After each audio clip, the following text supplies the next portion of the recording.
Penilaian kinerja karyawan 360 derajat merupakan sebuah metode evaluasi kinerja yang memberikan pandangan menyeluruh tentang kinerja seorang karyawan. Metode ini melibatkan umpan balik dari berbagai pihak. Yang pertama ada atasan, yang mana atasan menilai kinerja dari perspektif tujuan organisasi dan peran karyawan dalam mencapai tujuan tersebut. Yang kedua ada bawahan. Bawahan menilai kemampuan kepemimpinan, ketuban, dan pengembangan yang diberikan oleh karyawan. Yang ketiga ada rekan kerja. Rekan kerja menilai kemampuan kerjasama, komunikasi, dan kontribusi terhadap tim. Yang keempat ada pelanggan internal atau eksternal, menilai kualitas layanan, kepuasan pelanggan, dan kemampuan dalam memenuhi ekspektasi.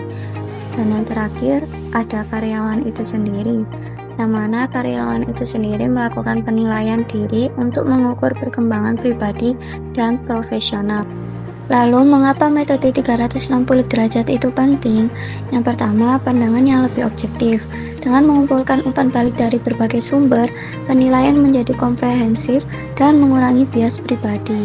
Yang kedua, ada pengembangan diri yang lebih efektif. Umpan balik yang konstruktif membuat karyawan mengidentifikasi area yang perlu ditingkatkan dan membuat rencana pengembangan diri. Yang ketiga, ada peningkatan kinerja tim. Dengan meningkatkan kesadaran diri dan saling memahami, kolaborasi tim menjadi lebih efektif. Yang terakhir, pengambilan keputusan yang lebih baik. Informasi yang diperoleh dari penilaian 360 derajat dapat digunakan untuk membuat keputusan terkait promosi, pengembangan karir, dan kompensasi.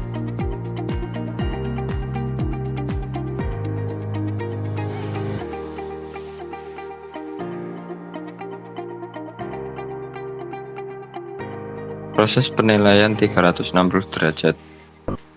Yang pertama, identifikasi kompetensi. Yakni tentukan kompetensi yang akan dinilai seperti komunikasi, kepemimpinan, pemecahan masalah, dan lain-lain. Yang kedua, pemilihan penilai. Tentukan siapa saja yang akan memberikan penilaian berdasarkan peran dan hubungan mereka dengan karyawan. Ketiga, pengumpulan data. Gunakan kuesioner atau wawancara untuk mengumpulkan umpan balik dari semua penilai. Yang keempat, analisis data. Kumpulkan dan analisis data untuk mengidentifikasi kekuatan dan kelemahan karyawan. Yang kelima, pemberian umpan balik. Berikan umpan balik yang konstruktif kepada karyawan secara individu. Dan yang keenam, penyusunan rencana pengembangan. Buat rencana pengembangan berdasarkan hasil penilaian untuk membantu karyawan mencapai potensi penuh. Tantangan dan solusi. Meskipun memiliki banyak manfaat, penerapan metode 360 derajat juga menghadapi beberapa tantangan seperti satu, kejujuran penilaian.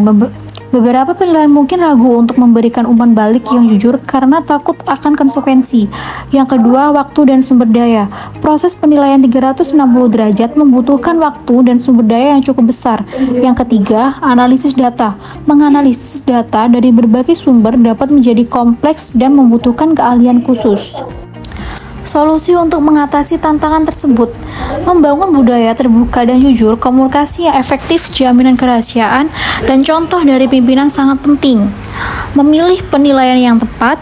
Pilih penilaian yang memiliki interaksi yang cukup dengan karyawan yang dinilai dan memiliki kemampuan untuk memberikan umpan balik yang konstruktif. Merancang kuesioner yang efektif. Pertanyaan harus jelas, spesifik, dan mudah dipahami. Memberikan pelatihan.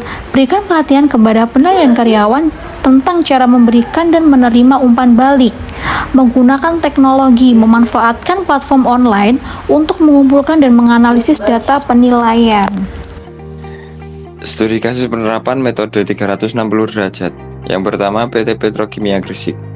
Perusahaan ini menggunakan metode 360 derajat untuk mengukur soft competence karyawan.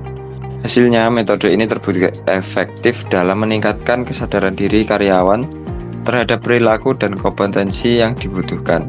Selain itu, perusahaan juga dapat mengidentifikasi karyawan yang memenuhi standar kinerja. Yang kedua, perusahaan global. Banyak perusahaan global yang telah mengadopsi metode 360 derajat. Mereka melihat metode ini sebagai alat yang penting untuk mengembangkan pemimpin masa depan dan meningkatkan kolaborasi antar tim. Dari berbagai studi kasus, beberapa manfaat umum yang diperoleh perusahaan setelah menerapkan metode 360 derajat adalah: 1. Peningkatan kinerja individu. Karyawan menjadi lebih sadar akan kekuatan dan kelemahan mereka, sehingga mereka dapat menyusun rencana pengembangan diri yang lebih efektif. Yang kedua, peningkatan kinerja tim.